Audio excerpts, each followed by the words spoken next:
Good evening, one and all. I welcome you to the 10th live session for the NPTEL course, Oil Hydraulics and Pneumatics. The tutor for this particular course is Professor Somashekar Hiraman, and I am the teaching assistant. I hope you have gone through the video lectures. I think all the week's lectures are published now. So uh, I would insist you to is go through the previous week's videos because if you're attempting the exam, the NPTEL exam in the forthcoming weeks.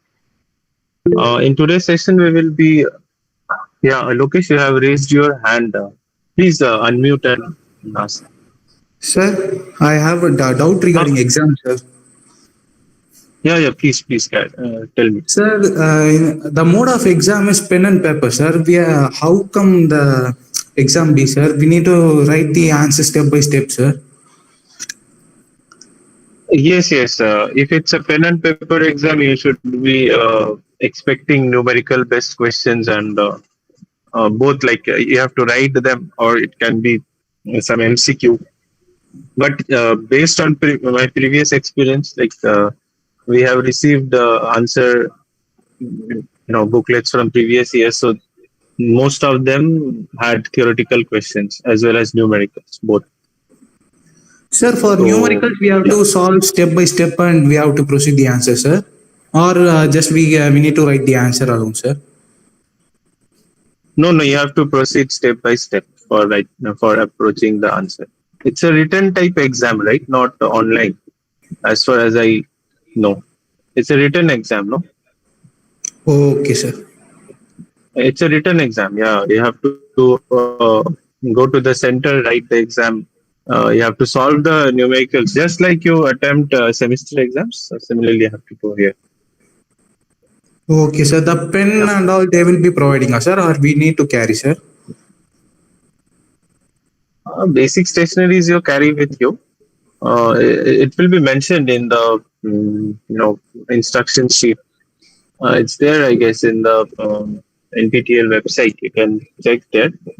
I think just check if calculators are allowed or not. If they're allowed, then it's well and fine.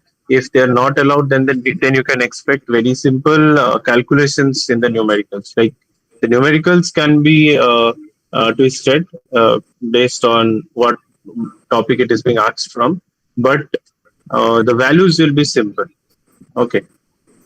And Okay. secondly, I would like if you just go through the syllabus once, you can divide it into multiple modules, like how professor has taught.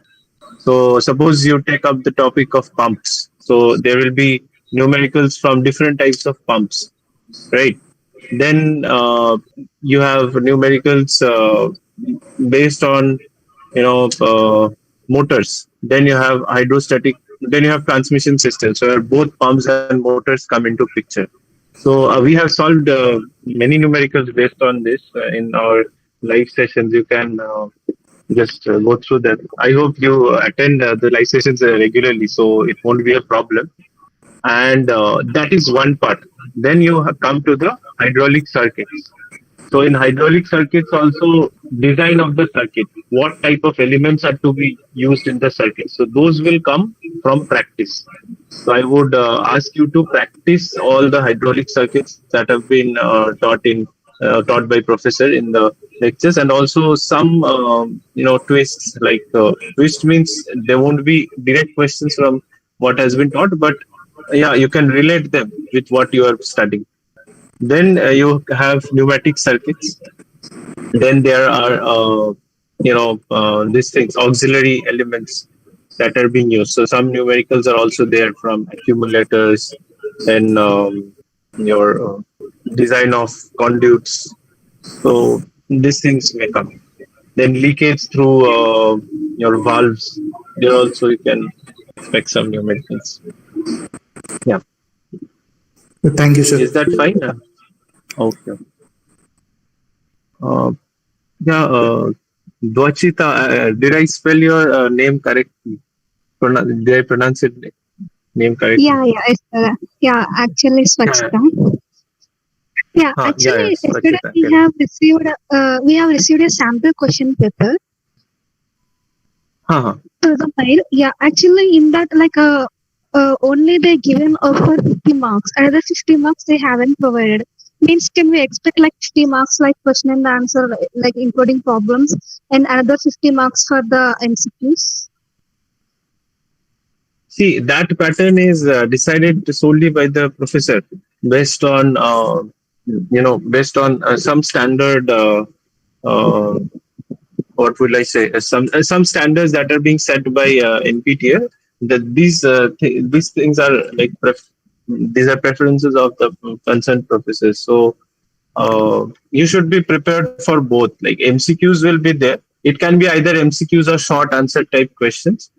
But along with that, as Lokesh pointed out, like there will be numericals. So numericals and circuits. So you can expect questions from there also. And the marks distribution that you're asking, that is decided by professor. So I won't be able to comment on that. But yeah, the syllabus should be the syllabus for the examination is whatever is being taught in the entire 12 weeks course in the course. Okay, Is sir. that Thank you for that. uh, okay? Okay. So coming to today's session, today we will be discussing very uh, some basic circuits related to pneumatics and some MCQs also. I hope we have also gone through such circuits in hydraulics previously. In pneumatics, how the things are different, what things we need to take care of while designing, those things will be elaborated. And I will suggest you to solve the circuits along with me so that if you get stuck somewhere or if I commit some mistake while explaining, then just point me out. Okay. So the first question, it's a basic one. The following components are unique to pneumatic control system. So as you know that all the components that are being used in hydraulic system are not used in pneumatic system. There because in hydraulics we are dealing with a liquid phase. The working fluid, it's in liquid state. It's a water-based fluid, or it is a oil. It is in liquid state. But in pneumatics, it's gaseous state that we are dealing with. So obviously, there will be some basic functional differences in the circuit, and accordingly, the components will also vary.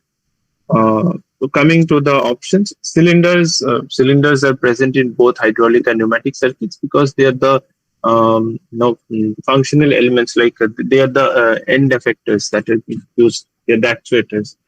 So they are found in all the fluid power systems. Then memory valve. It is a type of valve. It may be used in both hydraulic and pneumatic circuits, but there's a particular type of pilot operated valve. We will come to the last question. There we will discuss about this memory valve. So that we will discuss with respect to pneumatic circuits, but it is used in both. Then we have quick exhaust valves. So once you see the term exhaust, it means that whatever working fluid is there, whatever working fluid is held in the system, that will be exhausted out. In case of hydraulic systems, obviously the working fluid can't be exhausted out. It needs to be reused, or recirculated within the cycle. You can't dump the oil after one cycle of operation, right? So, but in pneumatics, as we are using air, that is exhausted out.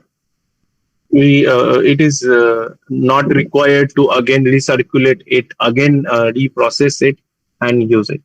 That will add to extra cost. So, and air is abundantly available around us, so there's no need for reusing it. So that's why we exhaust it out. And quick means that there's some mechanism through which we are allowing the exhaust to happen within a very short period of time. So that the operation which is associated with this exhaust, suppose there is a retraction stroke of a cylinder. which is associated with this particular exhaust process, that happens at a faster rate. So this is unique to pneumatic control system. Pressure relief valves are there in hydraulic systems also and pneumatic control systems also. So that is not unique. Then lubricators. So in hydraulic systems, we don't need lubricators because the working fluid that is in liquid state, that itself acts as a lubricating element. Uh, so you, but in case of pneumatic control system, we are using some gaseous state, that is air mostly. So there you need some additional lubricators to be injected into that particular air, and then it is being used, and it allows lubrication of the sliding elements. So lubricators are unique to pneumatic control system. Amount of air consumption in pneumatic device depends on uh, which of the following uh, factors: type of the cylinder used, air pressure, type of the DCV used, mechanical friction, leakage. So amount of air consumption, that is basically your how much air is to be um, used in a particular pneumatic device. So that depends on what is the rated pressure, what amount of pressure is required to carry out a particular operation. Suppose I'm talking about a punching cylinder, a pneumatic punch. This is very much common in um, manufacturing industries. Suppose you're punching this, so there will be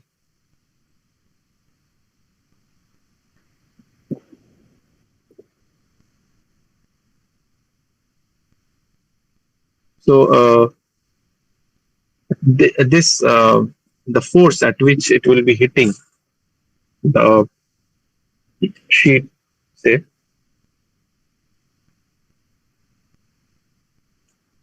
so that force is determined by the air pressure, the pressure at which the air is flowing in, the speed that with which it will this particular cylinder will extend or retract. That depends on the flow rate, right? So based on these particular factors, and also like there will be some mechanical friction between the sliding surfaces here, and also wherever there is some amount of sliding happening between the um, engaging parts, there will be mechanical friction. So some amount of energy will be expended there. So I am just considering small f as the frictional force. Then you have leakage. So some amount of air will leak from the high pressure side to the low pressure side, which will not contribute to this particular extension stroke or retraction stroke, whatever may be. So that leakage, the energy that was associated with that leaked fluid is no more usable. So these particular things, the air pressure, mechanical friction, leakage, they all contribute to the design of the particular pneumatic device, wherein you have to choose like what amount of air has to be consumed. Accordingly, you will be designing your compressor, right? Type of cylinder use, type of DCV use, they can vary, and amount of air consumption necessarily doesn't depend on these two factors, like this type of cylinder use and type of DCV use. Next question is on the design of a circuit. So we will try to solve it carefully. Draw a pneumatic circuit showing the control of a double acting cylinder using a pilot operated DCV, direction control valve. Modify the circuit by incorporating a quick exhaust valve to facilitate quick retraction of the cylinder. So as I explained in the first question, what is the purpose of a quick exhaust valve? So first, draw pneumatic circuit. First, we will do try to solve the first question. First part: draw pneumatic circuit showing the control of a double acting cylinder using a pilot operated DCV. So double acting cylinder means that there will be ports on both sides.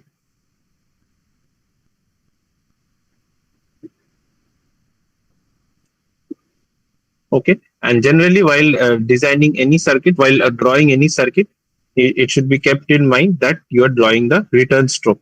Okay, or like when the cylinder is retracting, so that retraction stroke is generally drawn. Now it is being controlled by a pilot operated direction control valve.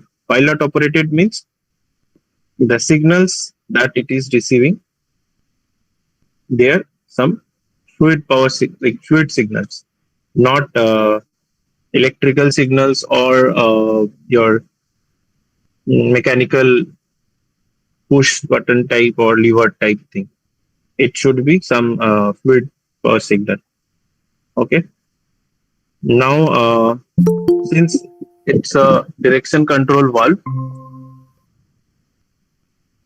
yeah, since it's a direction control valve, so suppose it's a retraction stroke, so there will be one pressure port, and how many exhaust ports will be there? Tell me how many exhaust ports need to be included. There will be one pressure port for sure, and there has to be two ports for the two sides of the piston, A and B. How many exhaust ports needs to be included?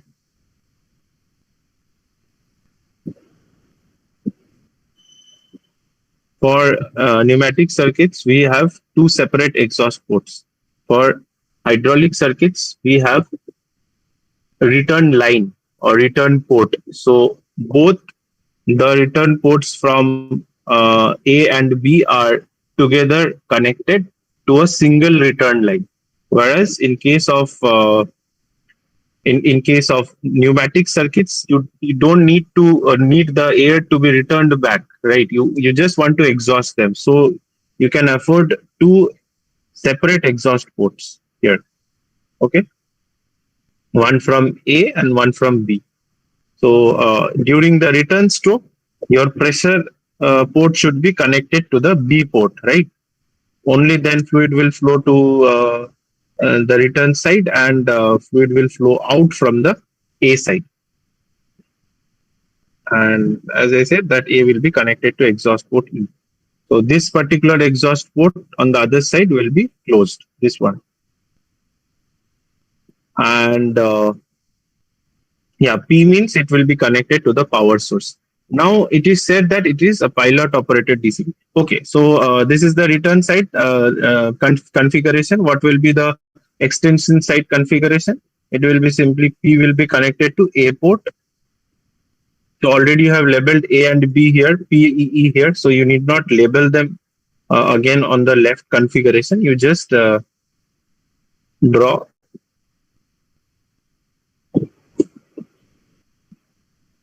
Okay, so this is it. Now, how is it actuated? It is actuated by a pilot signal. So since it's a return stroke, I am showing it in dotted line because during the return, it can be a spring type return, like a spring type uh, valve. So your return stroke can be actuated by the spring force. Okay, and your extension is actuated by this pilot line.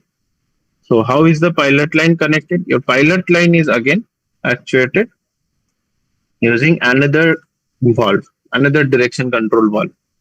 So that can be your plunger type or push button type. Again, since you have to show the retraction here. So this particular line should be shown.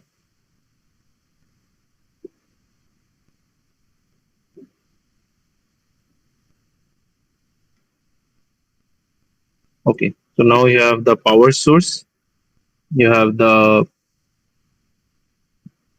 FRL unit,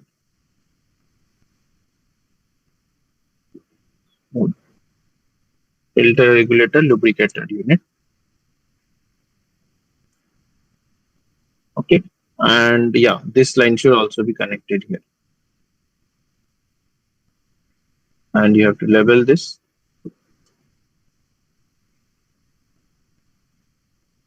And this signals also you have to label. Suppose you are naming this signal as X. Okay, so here you have noticed that I have started drawing the circuit from the end effector. That is your cylinder. From the cylinder, I came to the valve since it was mentioned the pilot operated ECU. Then I came to how that particular valve was actuated. That is through this particular say plunger. Then again back to the power source. And yeah, you have to label the power sources. You have to label the components. Suppose this is point 0.1. Then generally your cylinders are labeled by A, B, C like that, and valves are like 1.1 and 1.26. Okay, so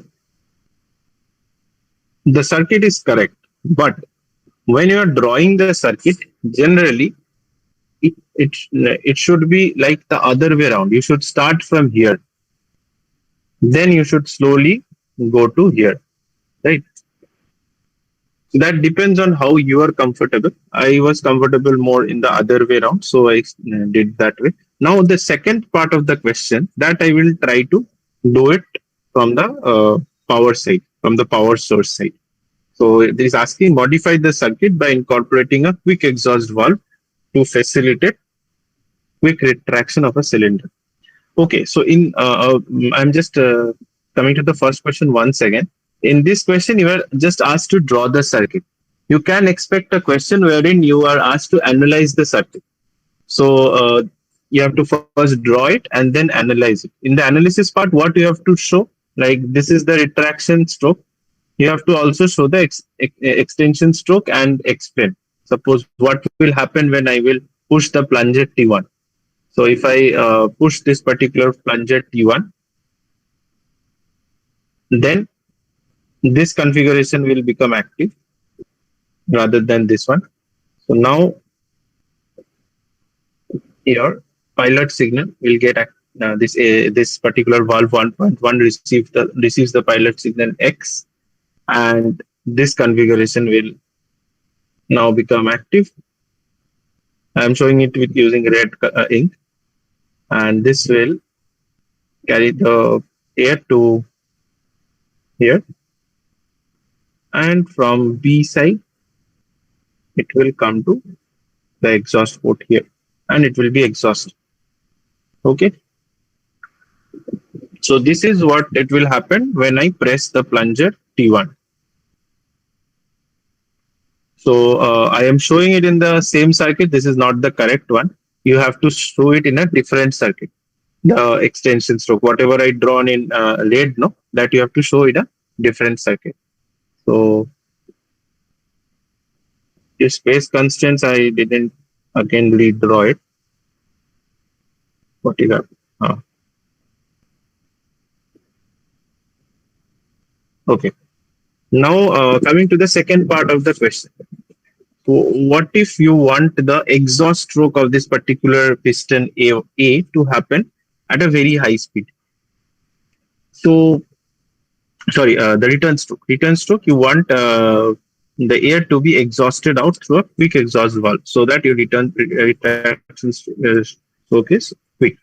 So for that, what changes you have to make? So as I said, I will start drawing from here. Just bring a partition line.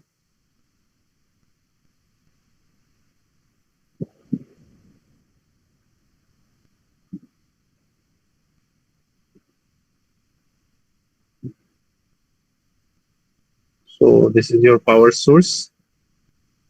Then you have your filter regulator lubricator unit.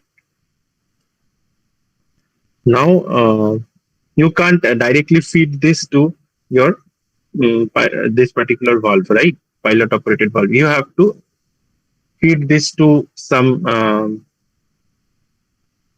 manually controlled valve that will send the signal to this pilot operated valve.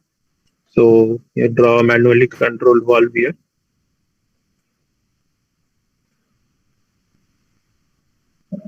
I'm showing a push button type. It can be a plunger type also. And always keep in mind you have to show the retracted position. Okay. So I am not connecting it now, but I will show for the retracted position only. That's why I have kept. Next, the signal from this particular valve, I'm labeling as 1.2, will activate the valve 1.1. So some pilot signal will be coming in. Again, as I said, since it is in the retracted stroke, I will show this using a dotted line. And the dotted line will be connected to this particular configuration, which since it is a return stroke. This is the P and the E ports. This is the A port.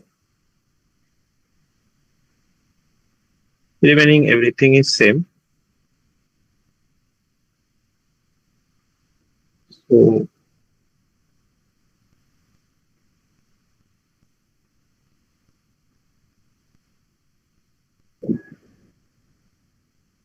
I did a small mistake here.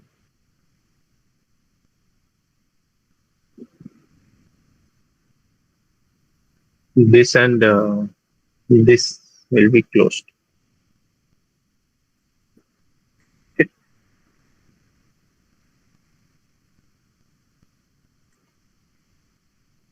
Please take care of these small details. So this will be the exhaust line here, and yeah. Similarly, here you have the pressure port which is connecting to the D line, and the A line will be connected to exhaust. Okay. So this is E, this one is also E, and this is your pressure port P, and it will be connected to here. Now, during exhaust, it is said that it will be a quick, there has to be a quick exhaust valve to facilitate quick return. Okay, so this is your cylinder. While you are doing the return stroke, it should be happening at a very fast rate. So how to do that?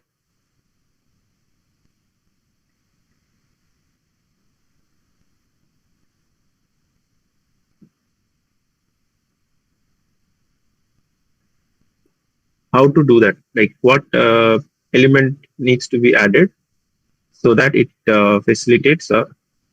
Okay, so here I need to do one correction. Actually, it is saying quick retraction of the cylinder. Okay, so quick retraction means your if it was said quick extension of the cylinder, then you have to put the exhaust valve. So there will be two lines from here and here, right? So one will go to the A and the other will go to B, right? So if it was said quick extension of the cylinder using the quick exhaust valve, then you have to put your exhaust valve here.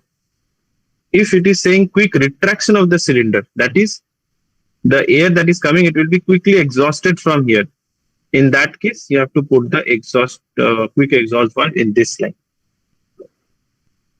Was it understandable? Like, see, I'm just repeating it once again. This is your cylinder, say A. Okay, it has two ports. One is the this A port and the other is the B port. So this A port will be connecting to the A port of this valve. and B also same here. So during retraction stroke, your fluid will be flowing through here, your here, then here. Then it will be pushing your piston, and the fluid that was in this part of that particular piston will be flowing out from here to the exhaust line. Right now, if you want quick extraction, then you want this particular operation, this particular flow to be happening very fast. So for that, what you will do, you will bypass this rather than flow, making it flow through here.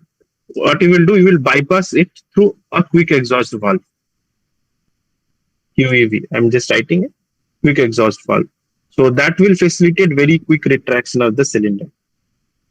If the question would have asked quick extension of the cylinder instead of retraction, then what you will do? Suppose you want this A plus while it is extending, that to be happening at a higher speed by using this quick exhaust valve, then it would be just the opposite thing, right? In that case, what it would be, so when the cylinder was extending, then this would be your configuration, right? I'm drawing in red. Blue was during the retraction stroke. This red is for the extension stroke. So in that case, you will receive the pump flow here, and from here it would go to A. Then it would push the cylinder piston this side during the extension part, and the fluid will be flowing back through here to the exhaust port here. Okay. Now, if you wanted this particular thing to be happening at a very fast rate through the quick exhaust port, then you have to bypass this entire flow through a quick exhaust valve. Sorry. Rather than making it flow through this valve here. So for quick extension of the cylinder, your valve should be placed here. For quick retraction of the cylinder, your valve should be placed here. So I hope that you understood this. Now I will just clear this clutter here, and I will redraw it. Okay. So again, we will try to see what is happening. So from here, we have one plunger.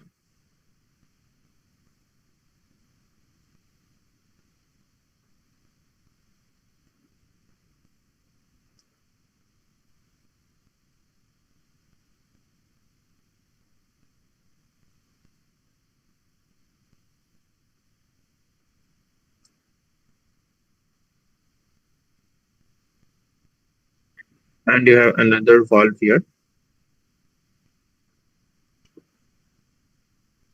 which is your 3x2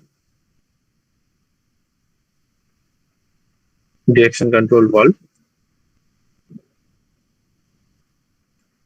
And this is your pilot signal.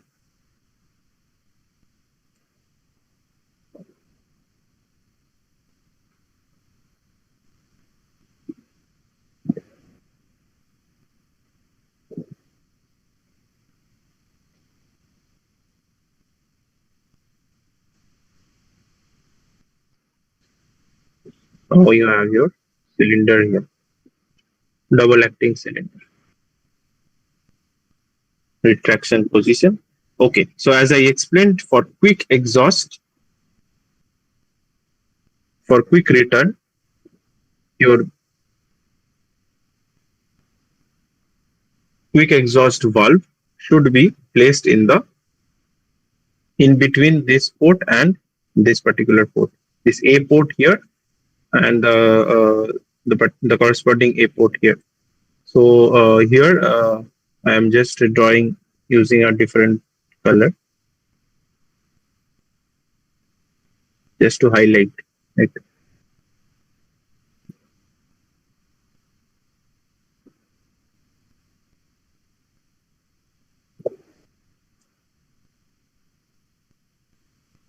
And we need a little more space.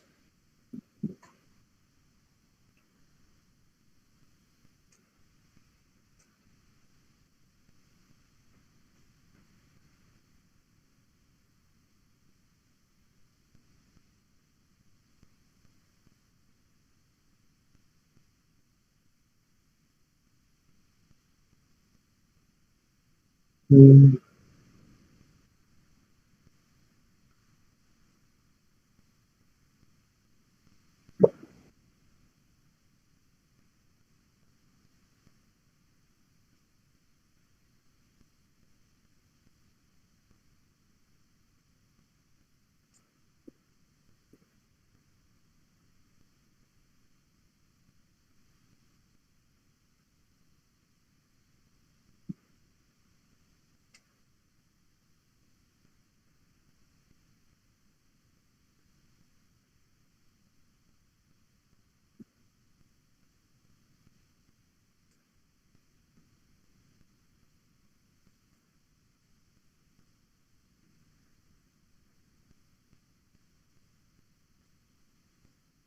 Okay, so let me just explain this.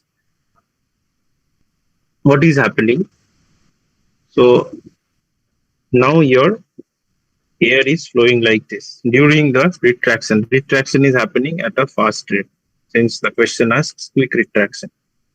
So the pressurized air will be flowing through here to here, then from here to here. It is pushing the piston and the air on this side. It is going out through here, then coming to here. So this is a double check valve. Okay. So what happens here? Air. So it needs to read the signal from the upstream.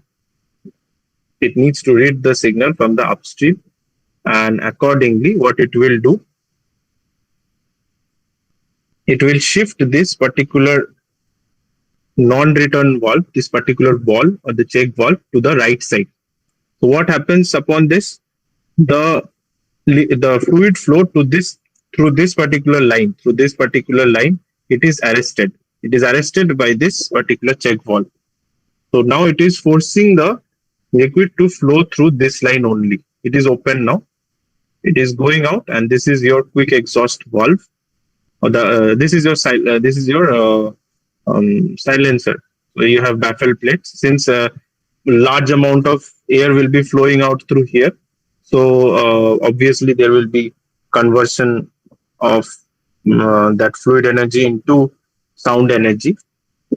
So there will be huge noise. So as a result, you need some sort of silencer, and that large volume of air will be flowing out from here. Okay. So this will facilitate very fast retraction of the cylinder. So what is this then? This particular thing is your quick exhaust valve.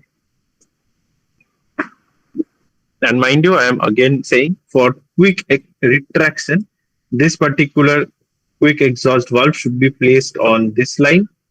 For quick extension of the cylinder, the same thing should have been placed on this particular line, so that the air would flow out very fast here and the cylinder would extend very fast.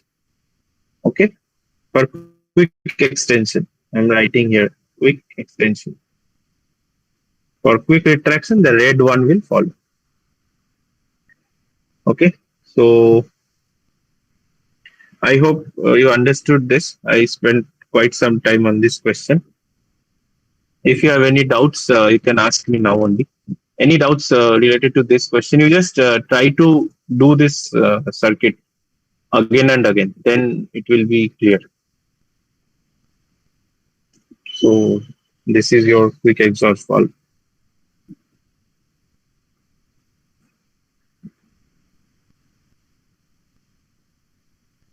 You need not write this silencer and all, because this particular symbol itself represents that. Again, QEV need not be written here. You can just put it in a boundary as I have shown. Okay.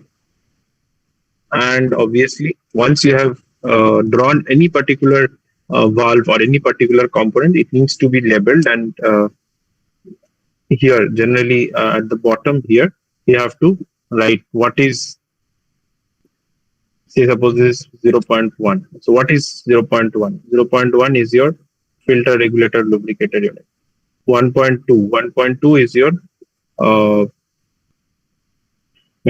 it is a 2 by 2 direction control valve, spring return, and uh, push button actuated. So that you have to write here. Then what is 1.1? 1.1 is your 3 by 2 direction control valve, which is uh, pilot operated and spring return. You have to write that entire thing here. Then next, A 1. Okay, so this one is quick return valves. Let's name it as 1.3. So what is 1.3? Your quick exhaust valve. Then next, A 1.0. What is that? It is a double acting cylinder. Okay, so these things should be uh, clearly, written here. So that then the entire thing will look like a proper pneumatic circuit. Okay, I was supposed to show the exhaust and the both the extension stroke and the retraction stroke in two separate pages, but I just did it in one slide. Okay, coming to the next question. Draw a pneumatic circuit such that the piston of a double acting cylinder outstrokes upon actuating a plunger T1, and upon reaching the extended end position, it automatically retracts to its original position. Then the next part of the question is modify this circuit to allow the cylinder to dwell in the extended position for a defined time span before automatically retracting back.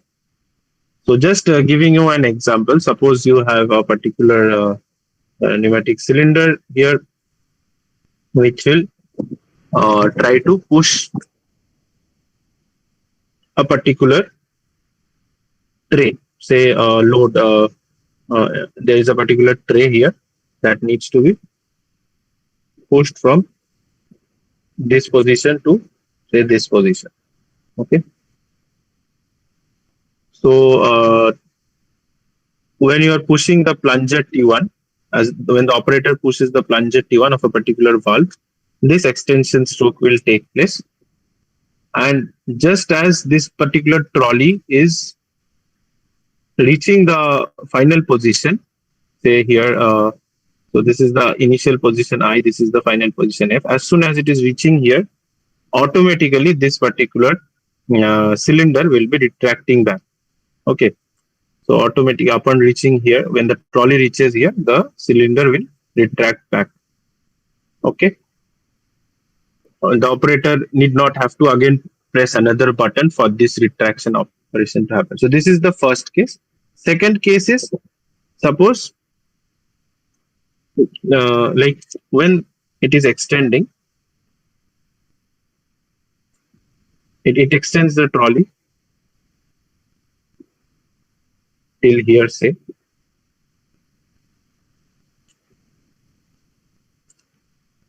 Then it will keep the then it will stay in this particular extended position for some time. Suppose that dwell time that I am saying, it is dwelling here for a defined time. That time may be for some intermediate operations, suppose disengaging the particular piston rod and the trolley, or it can be something else like some unloading or loading operations can be happening, and then your for some time this particular cylinder will be extended, and after that particular time interval it will automatically, without any human intervention, without pressing any plunger, it will come back to its retracted position.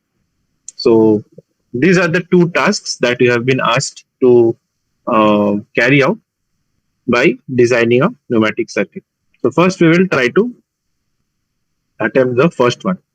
That is without any dwell time. It will simply reach the final position and then it will come back. So as you can understand that whenever you are dealing with some any automated operation, then there has to be some limit switches. Limit switches means once it reaches a particular limit, it will automatically get actuated and come back to its like I won't say come back. Then it will automatically actuate a second operation or a subsequent operation. In this case, that subsequent operation is nothing but the retraction stroke of that same cylinder. Okay, so again, I will start now. I will start drawing from the cylinder. Okay, so first, the retraction stroke, as I always say, you have to show the retraction operation. So during the retraction operation, this is your limit switch S1 from which the cylinder is retracting. This is a double acting cylinder, and yeah, how will it be controlled? It needs to be controlled by a direction control valve. So since it's retraction stroke, so your A port will be connected to the exhaust port E, and the pressure port will be connected to the B port.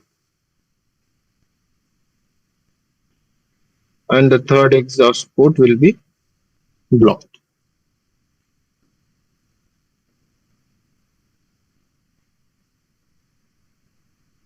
Now, when will this operation happen? Okay, so let me draw the other configuration also, which is not activated at this position. Now, when will this particular thing take place? This particular return stroke take place. This return stroke will take place only when this limit switch S1 will activate this particular configuration of the valve. So that will happen, say, through a pilot line. Okay. So this pilot line will be coming from a valve which is activated by S1. This S1, same as this one. Okay. This is a 2x2. So you need not worry much.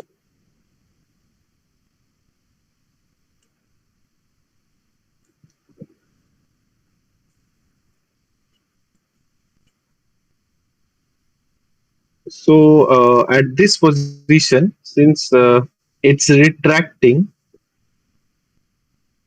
so this particular line should be a continuous line rather than dotted line. Okay. And here another pilot signal will be coming, that will be activated by another valve, say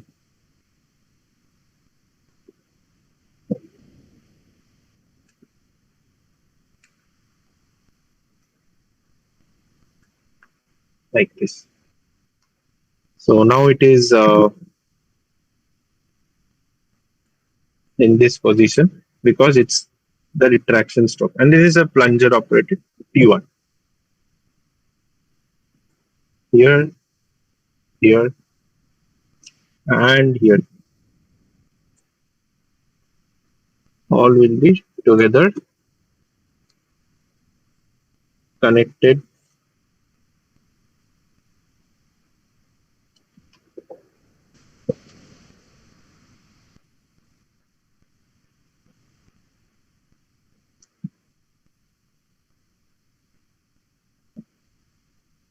to the power source.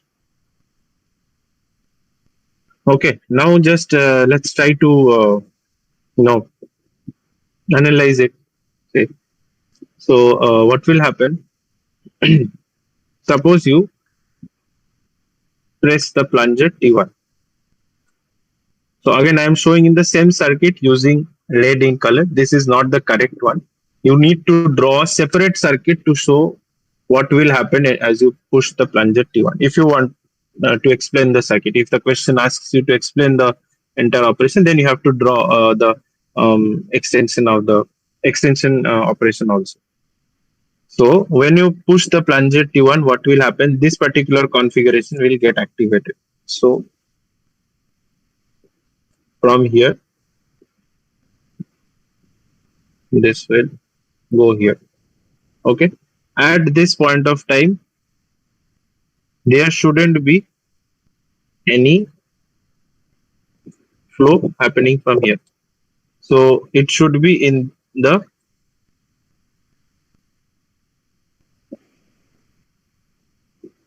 okay. So I did one mistake here in the previous one. Just I will correct it.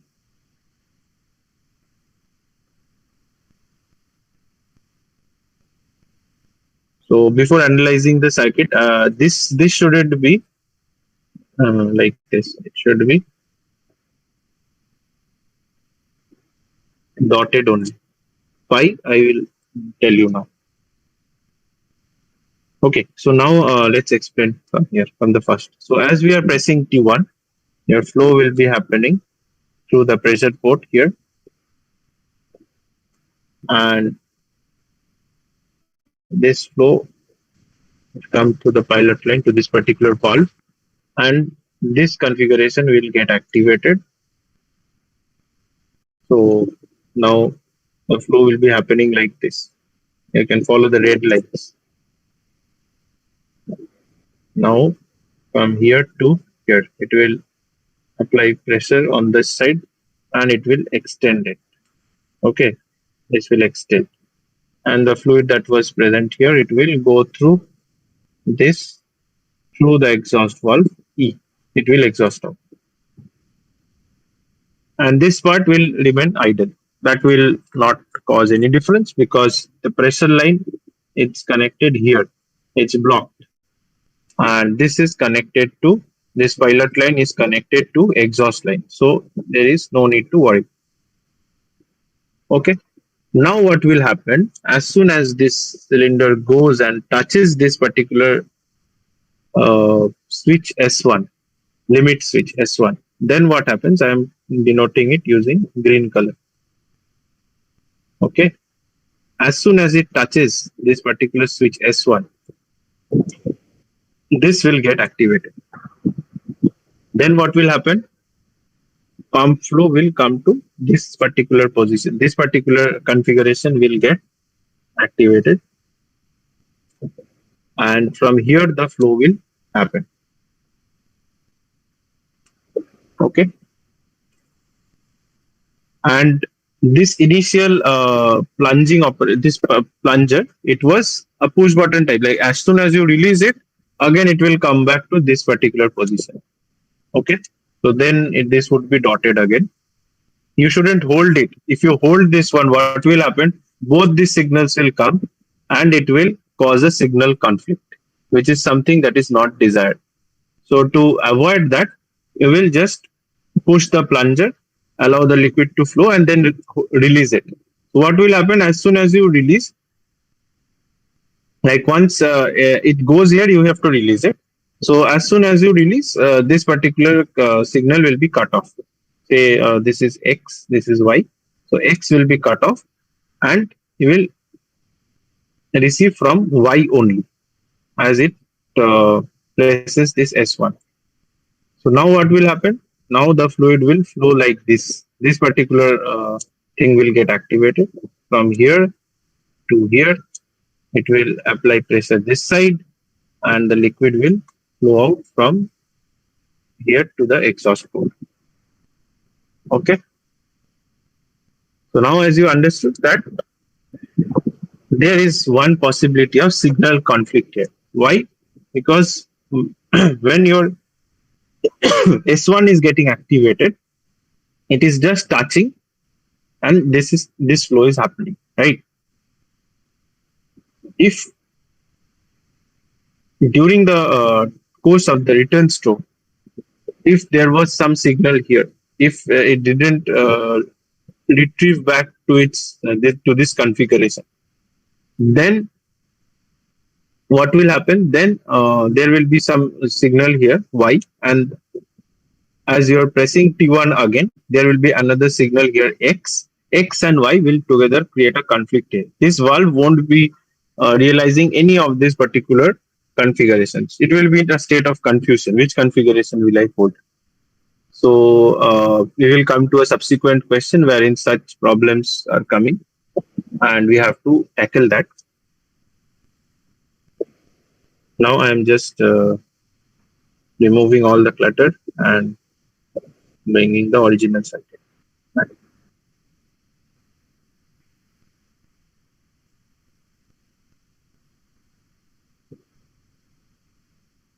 Okay. Beyond this, I can't change, I think. So,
okay. So, this was the circuit.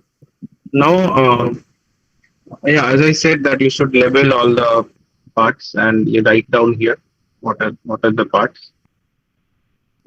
Suppose this is 1.1, this is 1.2, this is 1.3, and the signals are x and y,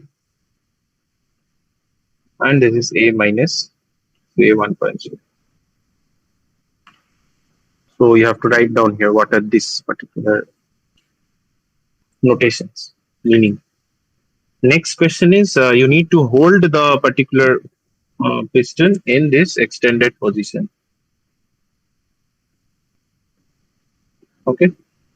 So at this S1 position, it needs to be held. So what do you use when you want to um, cause such a delay in the operation? So from the word delay, you can understand we have to use some sort of time delay valve, right? So what is the work of the time delay valve? It will arrest that particular position, arrest the motion of the fluid for a certain interval of time, and it will not allow the flow to happen, or it will not allow the cylinders to extend or retract. Whatever is the subsequent operation, it will not happen. It will not allow it to happen. Okay. So now you have to just understand where that time delay valve needs to be placed. So I'm just drawing a time delay valve here, how it basically looks like. You recollect it because we have already used this in previous live sessions. We have already seen how to use it. So your time delay valve basically consists of one check valve. So,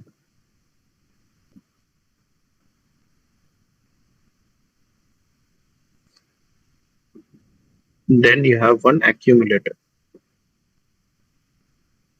So the accumulator takes some time to fill. Suppose this accumulator will be filled uh, for within 5 seconds. Then it will cause a delay of 5 seconds. Suppose it fills at 10 seconds. Then there will be no flow here till 10 seconds, because till 10 seconds it will be filling up the accumulator. And after the accumulator is filled up, only then the flow will proceed in the forward direction. That is how you are causing the delay. Okay, so based on that, you have to design the accumulator. What will be the volume of the accumulator? Okay, and this particular signal will be fed to another valve. It can be a 2 by 2 direction control valve, simple spring return, and unless this accumulator is filled and there is signal here, it will not activate to this particular configuration. It will be activated here to the return line. Okay, so this entire thing, this entire this is your pressure port, this is exhaust port. This entire thing is called your time delay valve.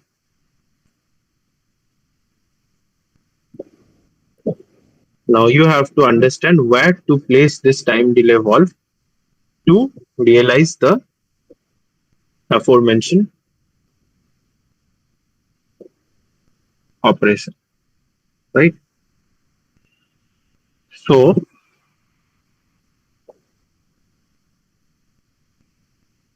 let's try to do it. What you have to do is basically once this S1 is touched, once this particular S1 is touched, this particular thing is uh, this particular configuration is activated, you have to cause the delay. So somewhere in this particular part of the circuit between this line and this particular line, you have to place your this valve, okay, to realize the second operation. Let's try to do that.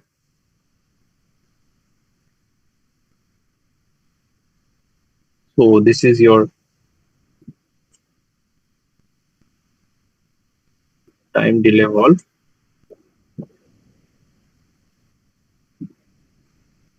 Now, simple, like you have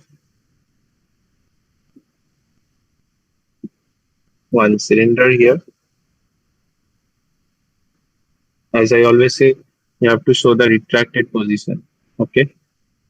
And this is your limit switch S1. And there will be two ports coming out from here. One direction control valve, which is pilot operated. So this is your A line, which is directly connected to exhaust. P line will be connected to B. And this is another exhaust, which is blocked.